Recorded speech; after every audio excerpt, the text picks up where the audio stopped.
পড়ালেখা শেষ করে চাকরির পিছনে ছুটতে ছুটতে হতাশ হয়ে পড়েন আশরাফুল ইসলাম। এক সময় চাকরির চিন্তা বাদ দিয়ে নিজে কিছু করার কথা ভাবেন, শুরু করেন গরু পালন। তবে বিভিন্ন রোগ বালাই ও গোখাদ্যের দাম বেশি হওয়ায় প্রতি বছর লোকসানের মুখে পড়তে হয় তাকে। তাই এক সময় গরু পালন বাদ দিয়ে ইউটিউব থেকে ভিডিও দেখে শুরু করেন মহিষ পালন।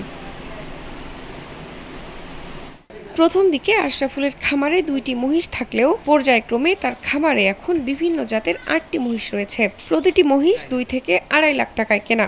১ বছর পালনের পর প্রতিটি মহিষ থেকে লাভ হয় ৫০,০০০ থেকে ১ লক্ষ টাকা। ২০ লাখের মতন মহিষ কিনা আছে। তো এগুলার পিছনে আমি খাবার খিলাই, খড় কাটা খিলাই, ভুট্টার গাছ, আবার খুদি, চকর।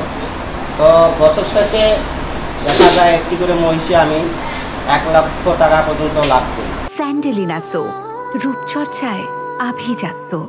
মহিষ খামার থেকে মহিষের বর্জ্য জৈব সার হিসেবে কৃষি জমিতে ব্যবহার করেন তিনি। পাশাপাশি মহিষের বর্জ্য বিক্রিও করেন, যা থেকেও বছরে আয় হয় ১ লক্ষ টাকার মতো।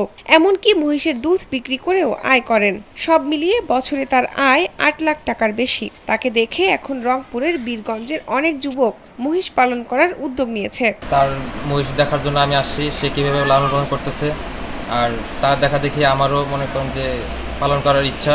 বীরগঞ্জ উপজেলা প্রাণী সম্পদ কর্মকর্তা ডাক্তার মোহাম্মদ ওসমান গনি বলেন, বীরগঞ্জ উপজেলায় ৯৫টি খামারে ১৩১১টি মহিষ আছে। বর্তমানে মহিষ পালনে খামারিরা লাভবান হচ্ছেন। আপনারা জানেন যে মহিষের আকার আকৃতি বড় হওয়ার কারণে মাংসের পরিমাণ বেশি হয়, দুধের পরিমাণ বেশি হয় এবং দুধের ফ্যাট পার্সেন্টেজ ভালো হয়। সেজন্য মহিষের মাধ্যমে ভোক্তাগণ অধিক পরিমাণ প্রোটিনের চাহিদা পূরণ করতে পারে। আশরাফুলের মতো নতুন উদ্যোক্তারা মহিষ পালন করতে চাইলে প্রাণী সম্পদ অফিস থেকে সব ধরনের সাহায্য করা হবে বলেও আশ্বাস দেন এই কর্মকর্তা। শাহনাজ পারভীন, কালবেলা।